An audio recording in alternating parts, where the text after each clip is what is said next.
Okay, I do believe that I am live, or at least I hope I am.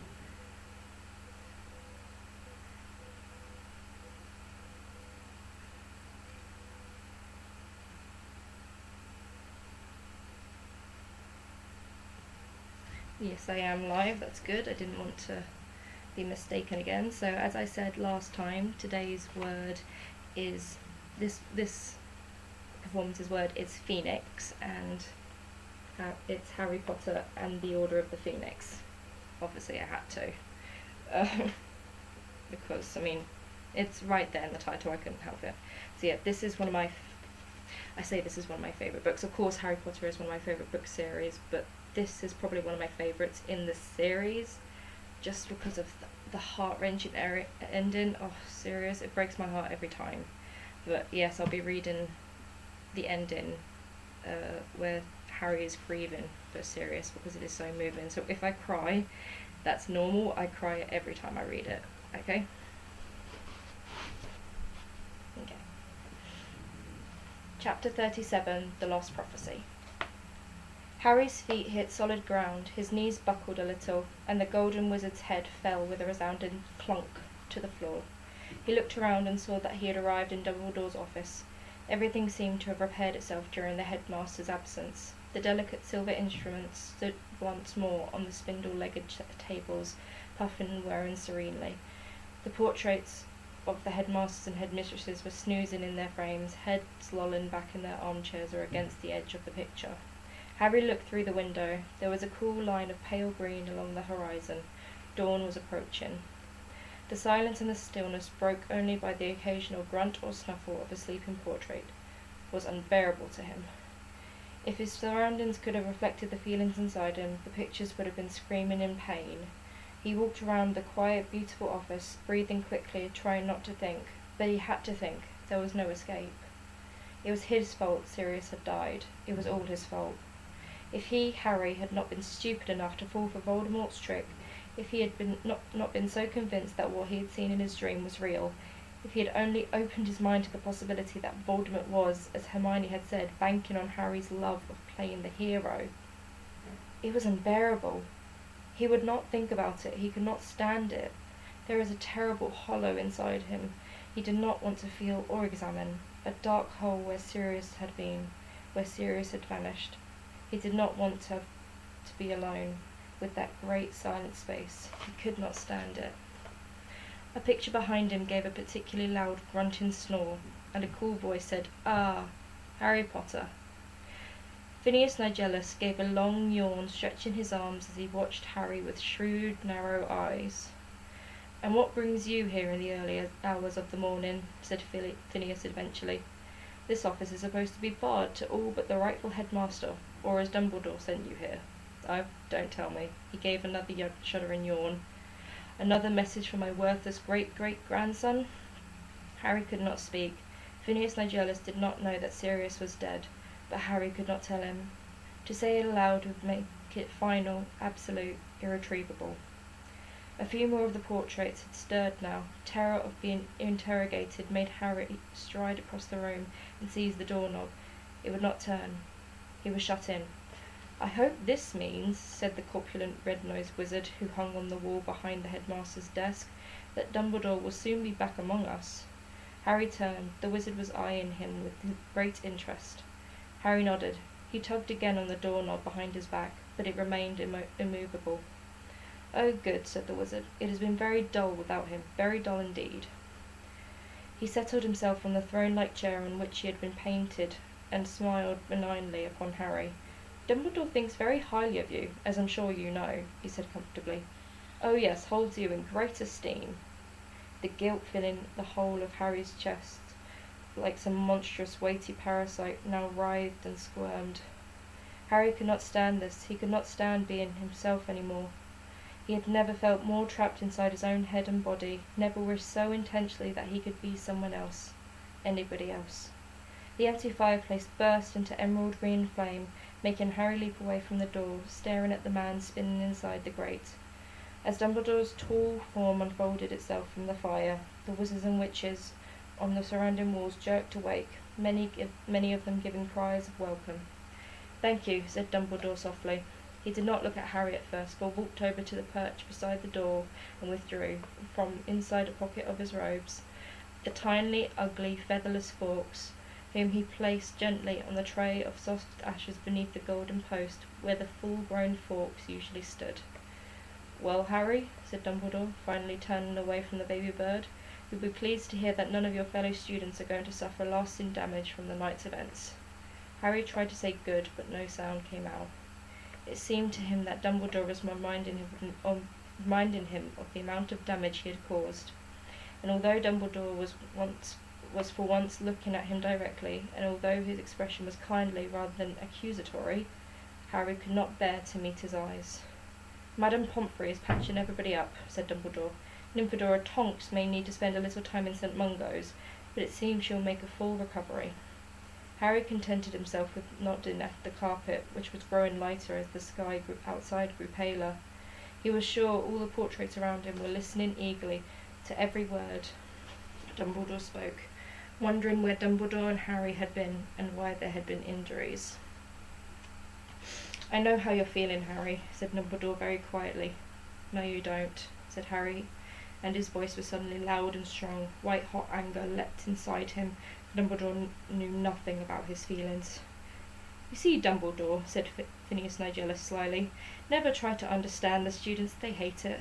They would much rather be tragically misunderstood, wallow in self-pity, stew in their own—" "That's enough, Phineas," said Dumbledore. Harry turned his back on Dumbledore and stared determinedly out the window. He could see the Quidditch stadium in the distance. Sirius had appeared there once, disguised as the shaggy black dog, so he could watch Harry play. He had probably come to see whether Harry was as good as James had been. Harry had never asked him. "There is no shame in what you are feeling, Harry," said Dumbledore's voice. "On the contrary, the fact that you feel pain like this is your greatest strength." Harry felt the white-hot anger lick his insides, blazing in the terrible emptiness, filling him with the desire to hurt Dumbledore for his calmness and his empty words. "My greatest strength, is it?" said Harry, his voice shaking as he stared out of the Quidditch stadium, no longer seeing it. "You haven't got a clue. You don't know." "What don't I know?" asked Dumbledore calmly. It was too much. Harry turned around, shaking with rage. "I don't want to talk how I feel, all right?" "Harry, suffering like this proves you are still a man. This pain is part of being human." "Then I don't want to be human!" Harry roared, and he seized the delicate silver instrument from the spindle-legged table beside him and flung it across the room. It shattered into 100 tiny pieces against the wall. Several of the pictures let out yells of anger and fright, and the portrait of Armando Dippet said, "Really?" "I don't care!" Harry yelled at them, snatching up a lunoscope and throwing it into the fireplace. "I've had enough. I've seen enough. I want out. I want it to end. I don't care any more." He seized the table on which the silver instrument had stood and threw that too. It broke apart on the floor and the legs rolled in different directions. "You do care," said Dumbledore. He had not flinched or made a single move to stop Harry demolishing his office. His expression was calm, almost detached. "You care so much you feel as though you will bleed to death with the pain of it." "I don't!" Harry screamed so loudly that he felt his throat might tear. And for a second he wanted to rush at Dumbledore and break him too, shatter that calm old face, shake him, hurt him, make him feel some tiny part of the horror inside him. "Oh yes, you do," said Dumbledore, still more calmly. "You have now lost your mother, your father, and the closest thing to a parent you have ever known. Of course you care." "You don't know how I feel," Harry roared. "You standing there, you—" But words were no longer enough. Smashing things was no more help, and he wanted to run. He wanted to keep running and never look back. He wanted to be somewhere where he could not see the clear blue eyes staring at him, that hatefully calm old face. He ran to the door, seized the doorknob again and wrenched at it. But the door would not open. Harry turned back to Dumbledore. "Let me out," he said. He was shaking from head to foot. "No," said Dumbledore simply.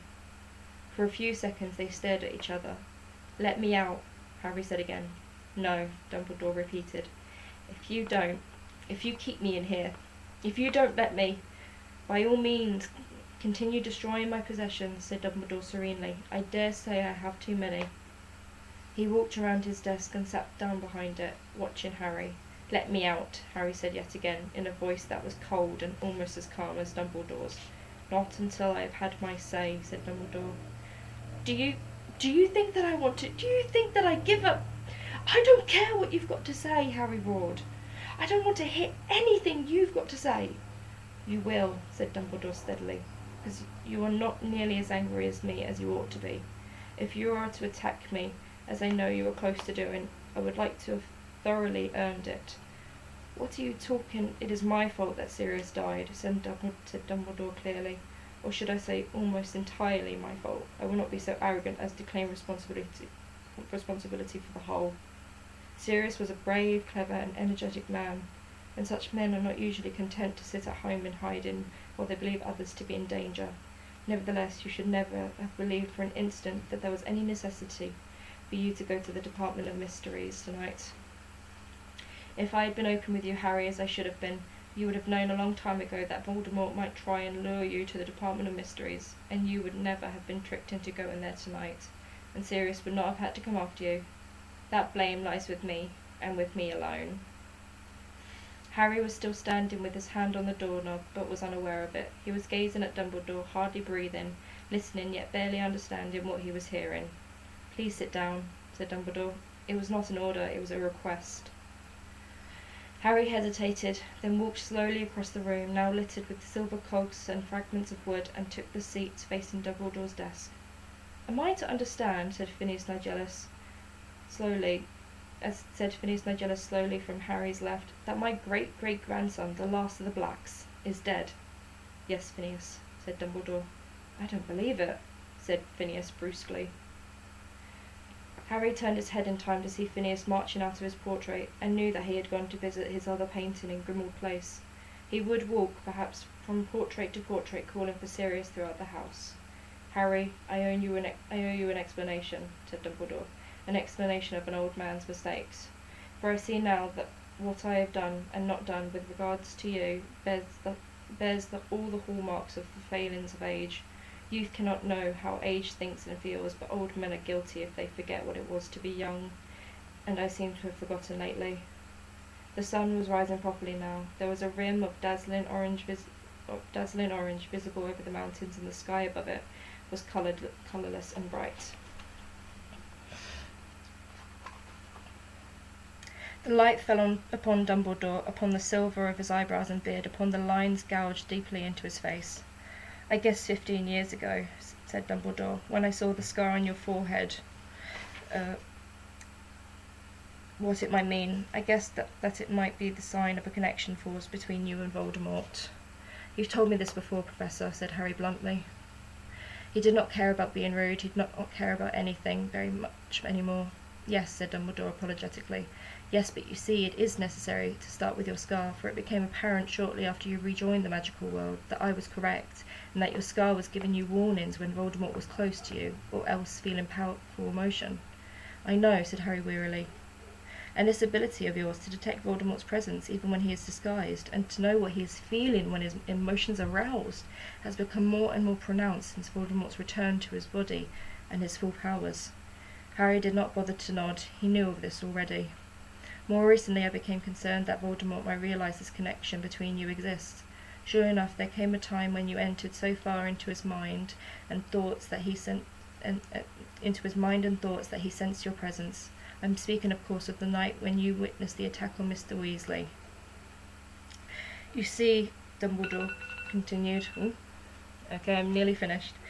"I believed it could not be long before Voldemort attempted to force his way into your mind to manipulate and misdirect your thoughts. I was not eager to give him more incentives to do so. I was sure that if he realised that our relationship was or had ever been closer than that of headmaster and pupil, he would seize his chance to use you as a means to spy on me. I feared the uses which he would put you, the possibility that he might try and possess you. Harry, I believe I was right to think that Voldemort might have made use for you in such a way. On those rare occasions when we had close contact, I thought a shadow of him stir behind your eyes." I will stop there, but I actually didn't get to the part with the word phoenix. I just realised, oh well. But I was actually like this close to crying at one point, so I'm going to stop it there anyway. I really enjoyed reading Harry Potter, if you can tell, and it just means so much to me. It's inspired everything that I've written. And on that note, I will leave you. Enjoy the rest of the evening.